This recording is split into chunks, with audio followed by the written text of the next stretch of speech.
Hey, it's Tony here.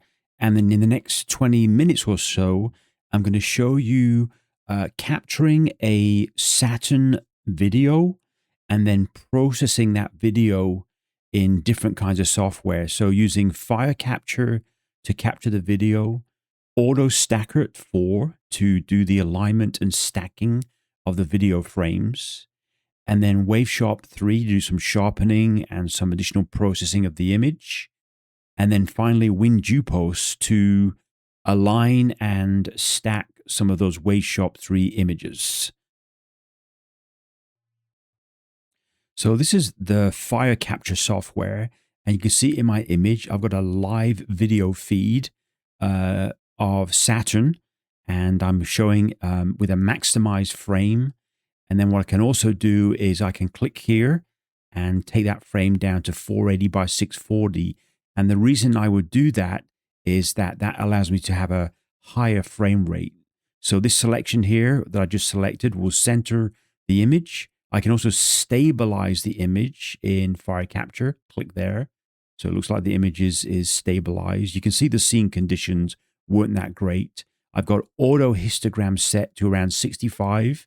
And then my exposure is 6 milliseconds, which allows me to have this frame rate pretty high of 165 frames per second, which is what you want when you're capturing videos, because you want as many frames as possible. So I set the limit here to 300 seconds. So it's about a 5-minute capture of Saturn. And then the next thing we want to do is we would start here to start recording the video. And you see when it does that, I'm in high speed mode, which is another important parameter to select in FireCapture. And then the other thing I'm going to show you is I've got a atmospheric dispersion corrector from ZWO, and that's also attached in my optical line. And you see I've got a pretty good setting here where the red, green, blue separations are pretty well corrected by the ADC. So after capturing several video files of Saturn, the next thing I want to do is do an alignment and stacking of those video frames to generate an image file. And the first thing I do is open up AutoStakkert, and then I'm going to click on the open button here, right here. And then this will bring up the open dialog box. And you can see here's my series of video files that I've collected. So I'm going to select here, and actually I'm going to hold down the shift button and select all of them. Click on close and process data. So we close that open dialog box. And the first thing I'm going to do is on one of the videos, I'm going to select some parameters.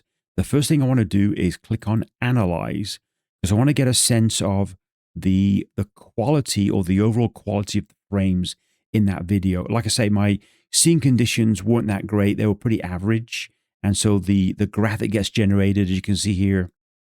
It's pretty sort of, right across the board, fairly average, but it does sort of chart out that there are some frames that are greater than 50% quality. And so what I'm going to do is I'm going to select about a quarter of the way here, and I'm going to select 25% of the frames. So roughly 25% of the frames are above kind of 50% quality. I'm going to select Planet, Dynamic Background, Automatic for the quality estimator, and then I'm going to do things like normalize the stack to make sure it's got a fairly consistent level of brightness, if you will. I'm going to do an RGB alignment to make sure there's no red, green, blue frames, kind of give like a fringe color around the object, and then save that those image files in a folder. I'm going to drizzle at 1.5. It's just something that I found gives a slightly better result, at least to my eye. And then the next thing you want to do is you want to select the alignment points in Saturn. So I'm going to click on here, place alignment points in the grid. One thing I do is I choose for Saturn, I choose close to the edge, because we want some of those alignment points to encompass the rings of Saturn as well. So at a AP size of 32, that gives us around 74 alignment points. We can probably increase this a little bit and then click on Place AP Grid again to give us about 50 alignment points. That should be fine. The main thing is you see that the boxes around the planet kind of cover the whole area of the planet and a little bit more. And then the next thing we would do is we would then click on Stack. And once we do that, it's now going through each of the several video files.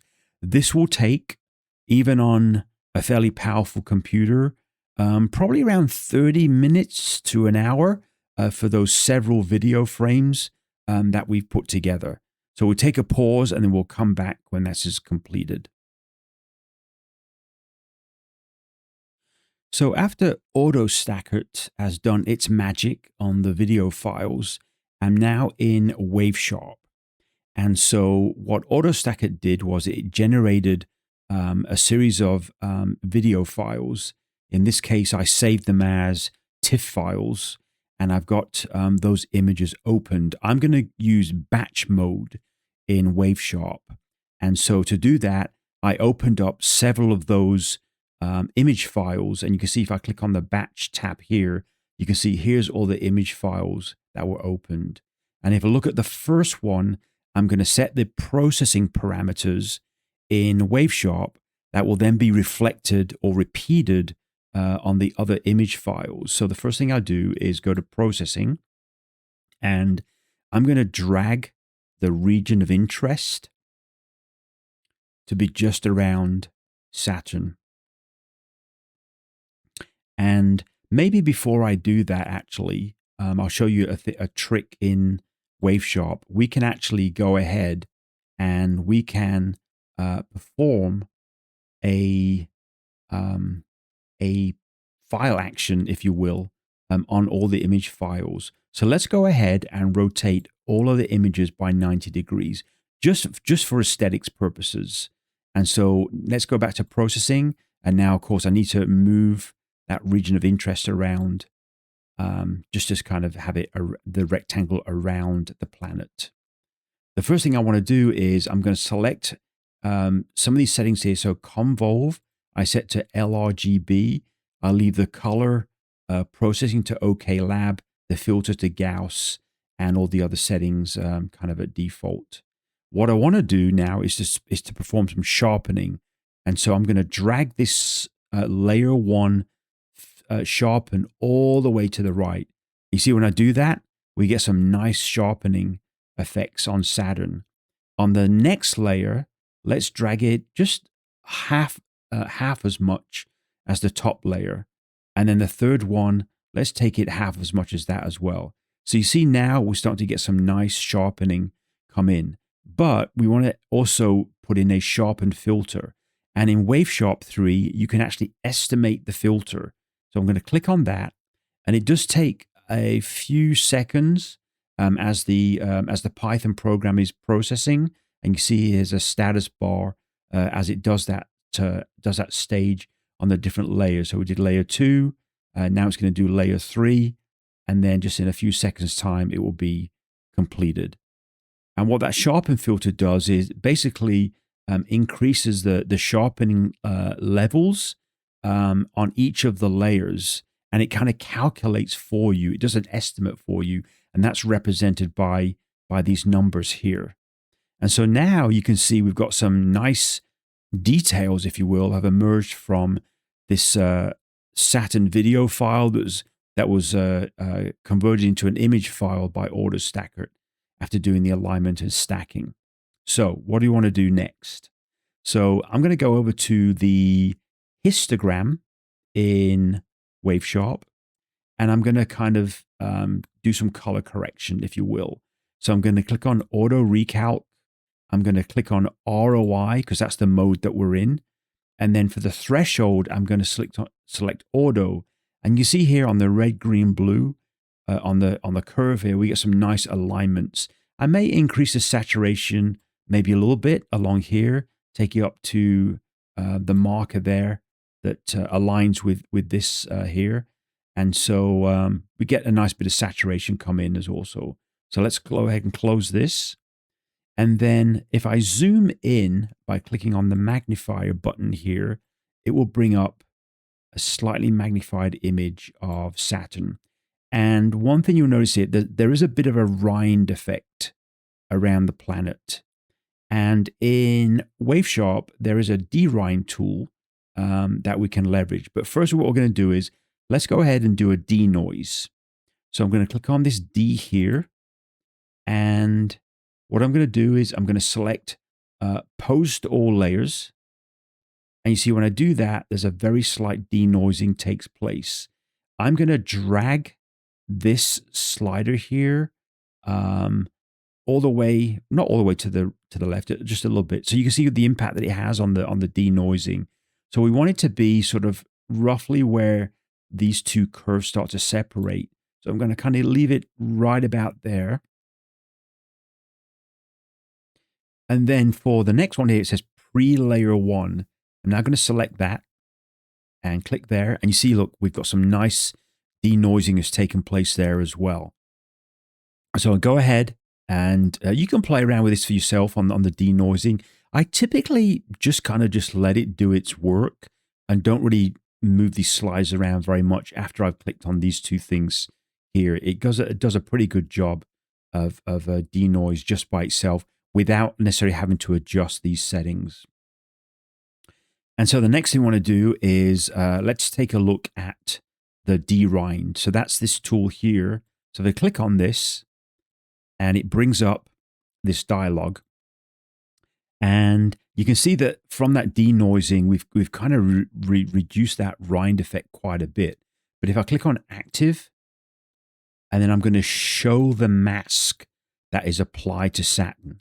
Now, one thing with Saturn is you want to check this box here because you don't want to derind the rings. That would look really strange. So click here, and now we're only going to focus on the rings.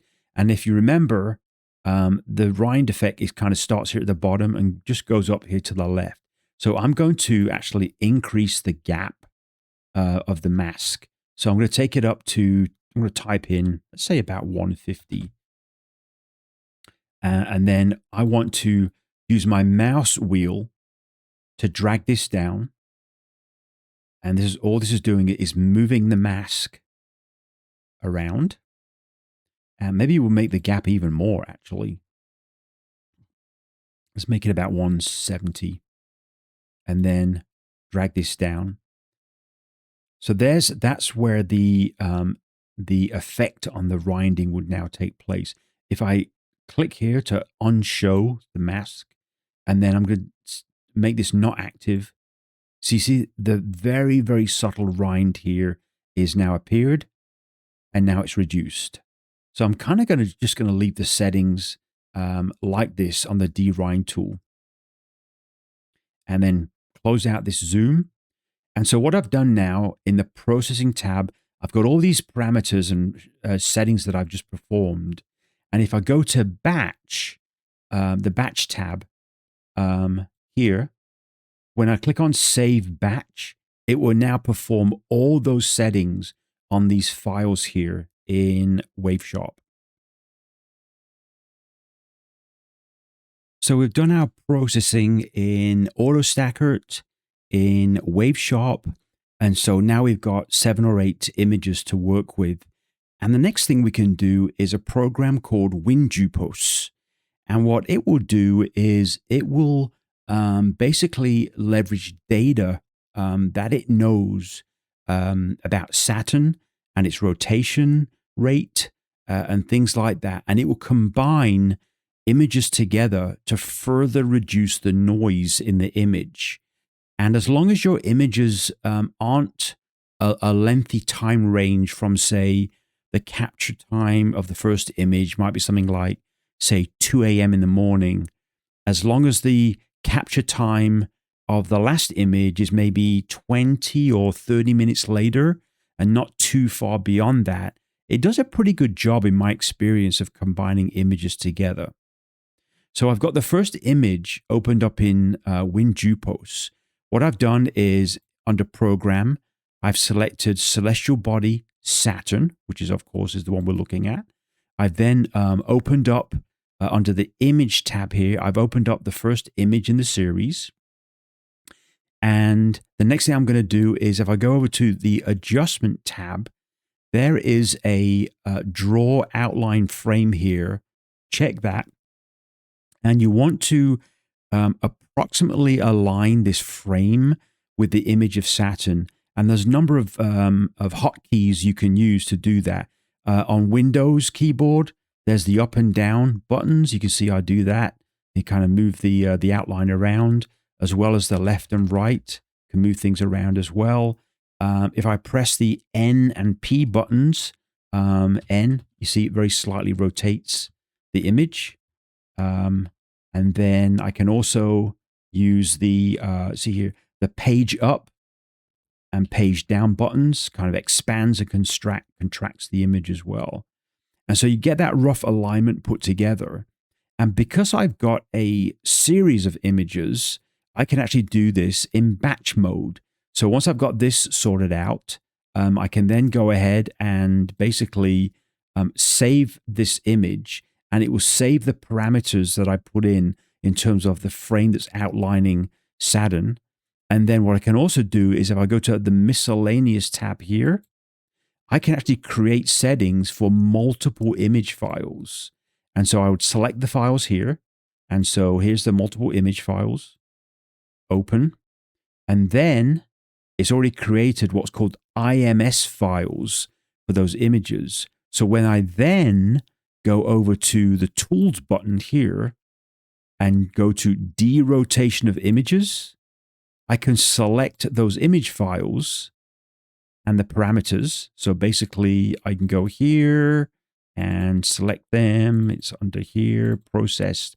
There's those image configuration files. So I select these, click on open, and now you can see it's got information around Jupiter in this little box here. And if I then compile the image, click here,